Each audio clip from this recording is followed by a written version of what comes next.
ಸ್ನೇಹಿತರೆ ನಮಸ್ಕಾರ. ನಿಮ್ಗೆ ಗೊತ್ತಿರೋ ಹಾಗೆ ಚಿಕ್ಕಮಗಳೂರು ವಿಧಾನಸಭಾ ಕ್ಷೇತ್ರದ ರಾಜಕೀಯ ದಿನದಿಂದ ದಿನಕ್ಕೆ ಬೇರೆ ಬೇರೆ ತಿರುವುಗಳನ್ನು ಪಡೆದುಕೊಳ್ತಾ ಇದೆ.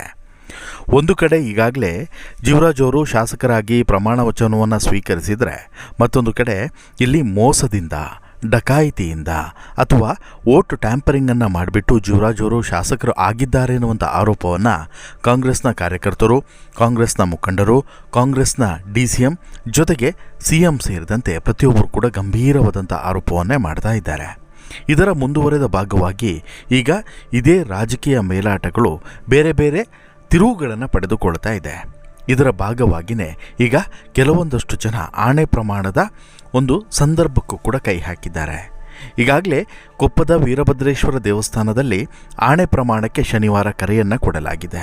ಯಾರೆಲ್ಲ ಏಜೆಂಟರುಗಳಾಗಿದ್ದರೋ ಅವರೆಲ್ಲರೂ ಕೂಡ ಬಂದು ಪ್ರಮಾಣೀಕರಿಸಬೇಕು ಅನ್ನುವಂಥ ವಿಚಾರವನ್ನು ಈಗಾಗಲೇ ಕರೆ ಕೊಟ್ಟಿದ್ದಾರೆ. ಇದರ ಒಂದು ದಿನ ಮುನ್ನವೇ BJPಯ ಕೆಲವು ನಾಯಕರು ಈಗಾಗಲೇ ಗಬ್ಬಾನೆಯ ದೇವಸ್ಥಾನ ಹಾಗೆಯೇ ವೀರಭದ್ರನ ದೇವಸ್ಥಾನದಲ್ಲೂ ಕೂಡ ಆಣೆ ಪ್ರಮಾಣವನ್ನು ಮಾಡಿದ್ದಾರೆ.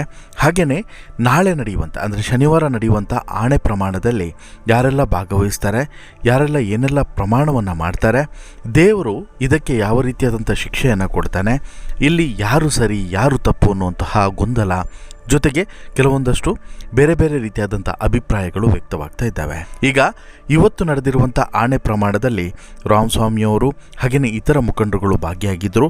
ಏನೆಲ್ಲ ಆಣೆ ಪ್ರಮಾಣದಲ್ಲಿ ಉಲ್ಲೇಖವನ್ನು ಮಾಡಿದ್ದಾರೆ ಅನ್ನೋದನ್ನು ನೋಡಿ. ಹಾಗೆಯೇ ಶನಿವಾರ ಕೊಪ್ಪದ ಕೋಪದ ಶ್ರೀ ವೀರಭದ್ರೇಶ್ವರ ದೇವಸ್ಥಾನದಲ್ಲೂ ಕೂಡ ಆಣೆ ಪ್ರಮಾಣಕ್ಕೆ ಕರೆಯನ್ನು ಕೊಡಲಾಗಿದೆ.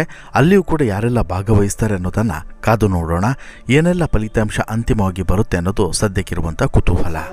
2023 ಮೇ 13ಕ್ಕೆ ಶೃಂಗೇರಿ ಕ್ಷೇತ್ರದ ಚುನಾವಣೆ ನಡೆದು ಕೌಂಟಿಂಗ್ ನಡೆದಿತ್ತು ಚಿಕ್ಕಮಗಳೂರಿನಲ್ಲಿ.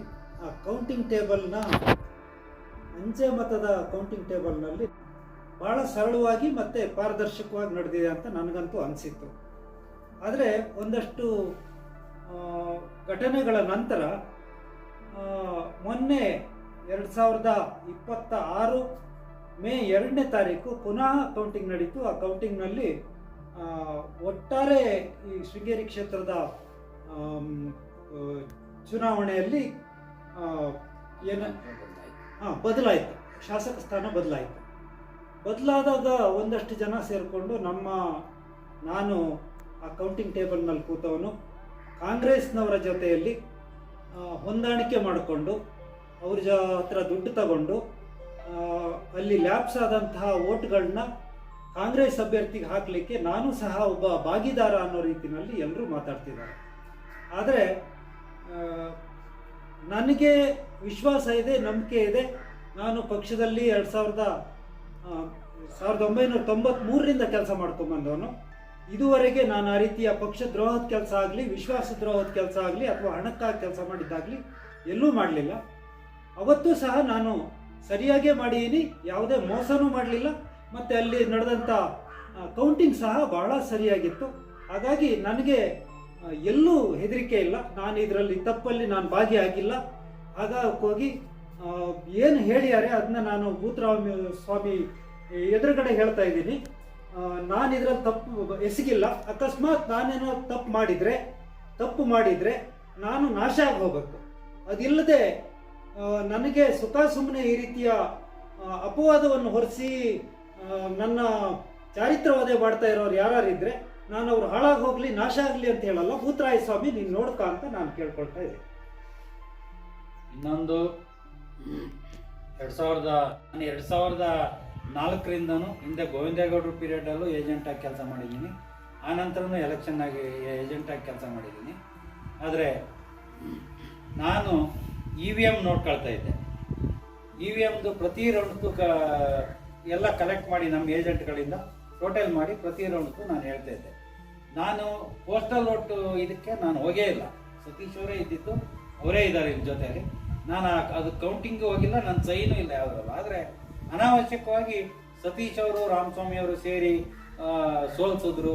ಅವರಿಂದ ಇದಾಯಿತು, ಕಾಂಗ್ರೆಸ್ನ ಹತ್ರ ಡೀಲ್ ಆಯಿತು. ನನ್ನ 43 ವರ್ಷದ ರಾಜಕೀಯ ಜೀವನದಲ್ಲಿ ನಾನು ಇದುವರೆಗೆ ಕೇಳದೇ ಇರುವಂಥ ದೊಡ್ಡ ಅಪವಾದಗಳನ್ನೆಲ್ಲ ಕೇಳಿದೆ. ಮನಸ್ಸಿಗೆ ನೋವಾಯಿತು. ಆದರೂ ನಾನು ಕೊನೆಗೆ ಯಾರನ್ನೂ ಮೆಚ್ಚಿಕ್ಕಾಗಲ್ಲ. ದೇವ್ರನ್ನ ದೇವರ ಹತ್ರ ಪ್ರಾರ್ಥನೆ ಇಡಬೇಕಂತ ನಾನು ಈಗಾಗಲೇ ಬೊಮ್ಮಲಾಪುರದಲ್ಲಿ ಅಮ್ಮನವ್ರ ಹತ್ರ ಪ್ರಾರ್ಥನೆ ಇಟ್ಟಿದ್ದೀನಿ. ಇವತ್ತು ಭೂತರಾಯನ ಹತ್ರ ಪ್ರಾರ್ಥನೆ ಇಡ್ತಿದ್ದೀನಿ. ನಮಗೆ ಹಾಗೂ ವೀರಭದ್ರ ದೇವಸ್ಥಾನದಲ್ಲೂ ಪ್ರಾರ್ಥನೆ ಇಡ್ತೀವಿ.